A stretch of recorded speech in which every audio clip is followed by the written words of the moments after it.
Hey, this is Sully 912 News, and we're here with Betsi Burgess. Actually, she's talking from Georgia, where she lives. She does have a home in St. Petersburg that she does come up for the winter months. And, well, anyway, so Betsi, how you doing? I'm doing great, Sully. Thanks for the call. How's everything down in sunny Florida? Well, actually, it's not sunny today. I think the sun is coming out, but this morning we had some torrential downpours. And, good. Yeah, we do need the rain. But anyways, this issue here with the Manus, Dr. Manus, he had approved to put up a 4x8 billboard on his own property, and now he's being cited, and the sign had been taken down. And you have heard about this, and you now have some issues that you were trying to get straightened away when you were in Georgia. Can you tell us a little bit? We'll start at the beginning when you heard about this in Georgia. Yeah, I got a call. You know, we have a team, this No Tax for Tracks team, as you well know, and I'm sort of the unofficial sign guy, and in the procurement of the signs, and then I work with Barb, and then with so many people, and also Matt Bender, who is our sign installer. And so what had happened is that on the approval of the various people in the Pinellas County area who are advocates of No Tax for Tracks, people have stepped forward to put these signs on their private properties. And we have now over 7 of those installed all over the county. But this one on Dr. Manus's property became an issue. Now, what happened is I got a call up here in Georgia that they had received a citation. This is coming up on 3 weeks ago today, and that they had got a citation citing 3 different sections of the sign code that they were in violation of, and that the citation requested that it be removed, or there would be, some penalties, and that could be fines. It could be who knows what.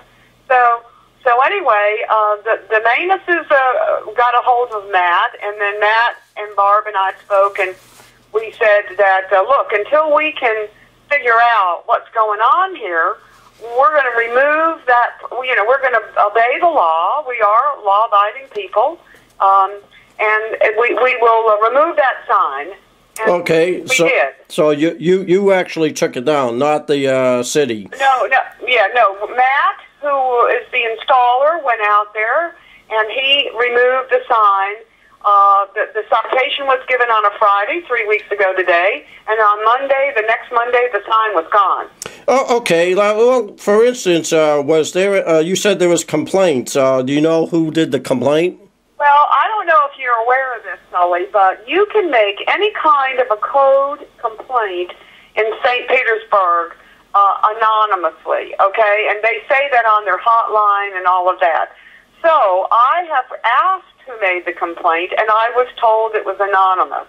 Oh, I see. And now, so from the Monday that was removed, I started making phone calls. Yes, I heard that you had made quite a few phone calls, and they, what happened then?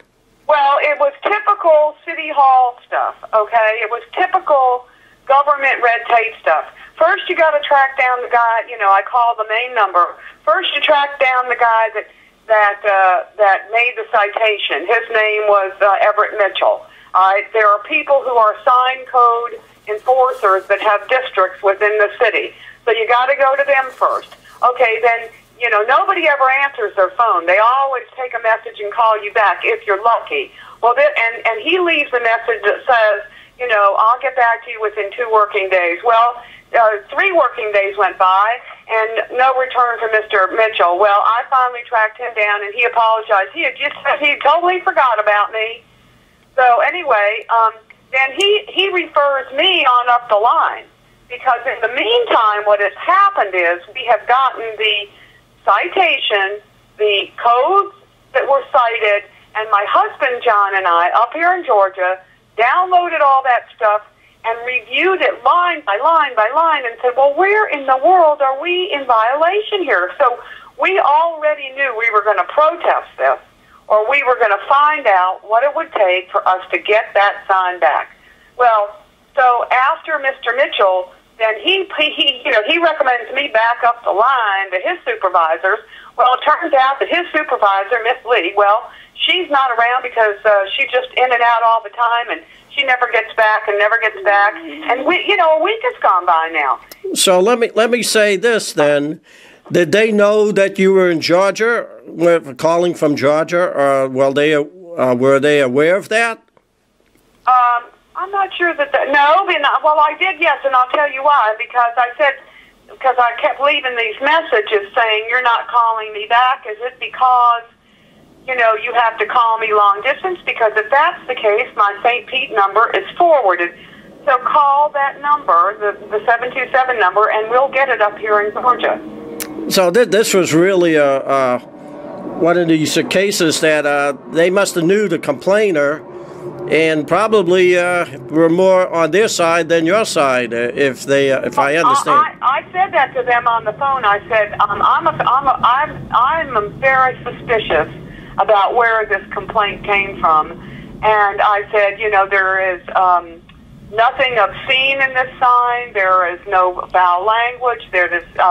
It's just a statement, and I said, basically, we're just representing the taxpayers of the Pinellas County. We're a citizens group, and frankly, I believe that this is tantamount to an abuse of power by somebody who just doesn't like what we have to say. Okay, so then after these phone calls were meeting your satisfaction, what did you do then?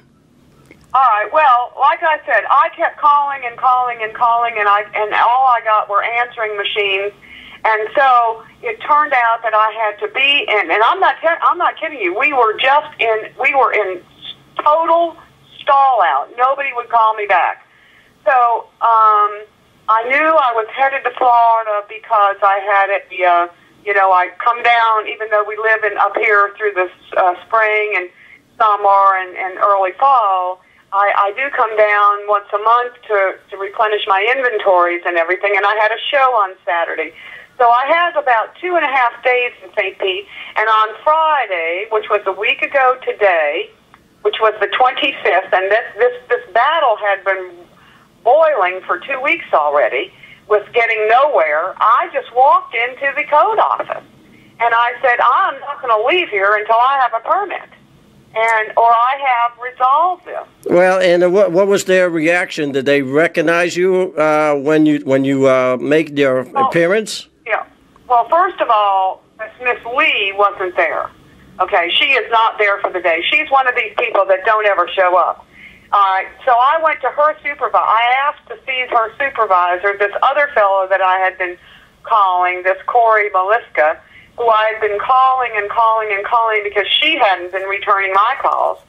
And so the gentleman, who was very, very nice at the desk, went over and saw that Mr. Maliska had left a note on his desk that he was going to be out for 45 minutes. And I said, well, I'll wait. So I waited the 45 minutes for him to come back. And then when he saw my name, he got on the phone to the lawyers of the city. And that's what the man at the desk told me, is that Mr. Maliska said he will be out, but he has to speak to the... So he knew what I was there for, and what I didn't even see him yet, but he knew that what I was there for, because I had left all these messages. Oh, that was the other thing. When I walked in and asked for an appointment with asked to see Mr. Maliska, they said, well, do you have an appointment? I said, well, I would if he'd ever answer his phone. Never get back to me, but no. So I just waited, Sully. I just waited it out and decided that I was, that somehow, some way, this day, we would resolve this issue, because I knew that trying back and forth over the phone wasn't making it, because I'd already spent over 2 weeks on it. And so, in fact, without taking you through all of the red tape and the the bureaucracy is showing its clear face right there, without you actually facing them. Listen, I really believe that, 2/3 of getting anything done in life is just showing up. Yeah, exactly, Betsy. Well, obviously you did walk out with the permit. There was no fines levied on the Manuses. Is that correct? That's correct. Yeah, because you got the permit.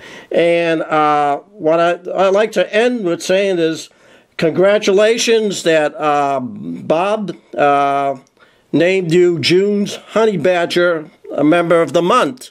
And congratulations on a job well done. Took all of this, and I want to give a lot of credit to my husband. Yes, I said yes, John everybody too. Down there, and I want to say also thanks to Matt Bender, because that sign, as of yesterday, is up and inspected. Oh, wonderful! Great. It's a done deal. So Great. we are back in business, and whoever it was that decided that they had more power than we did,